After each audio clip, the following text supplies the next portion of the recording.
Գիտեք, որ Շարմ էլ-Շեյխում հանդիպել էին Փաշինյանն ու Թրամփը, մենք սրան անդրադառնալու ենք, ոնց է տալիս Նյուզեյմը այս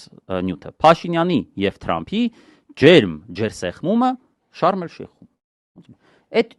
լավ գնացել է ձեռը սխմել, հա։ Մենք ընդ տեսել ենք լիքը խնդիրներ, որի մասին խոսելու ենք, սրանց փնթիությունը պրոտոկոլ խախտելով գնալ ներկայանել, որ բարև ձեզ, ես Հայաստանի վարչապետն եմ, բան եւ այլն, ասենք, այդ հիմարությունները թողած սրանք շեշտը դնում են, որ իրանք ջերմ հարաբերացա CVK-ը պետք է աներ, բայց անում է Նյուզեյմ։ Հիմա ջերմությունը սրանով չի վերջանում։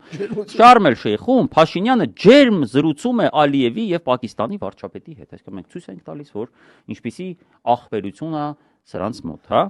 Հետո, ուրեմն մենակ Նիկոլին չի վերաբերում։ Տեսեք, լավ, համարենք, ինչ որ մեկը կարասի գիտեք տղաներ, Նիկոլը քանի որ տենց բանը clickbait է, այսպես ասած, այսինքն Նիկոլի մասին նյութերը կարդում են, Նյուզեյմ ուզում է լսարան չկորցնի եւ դրա համար թեպետ դա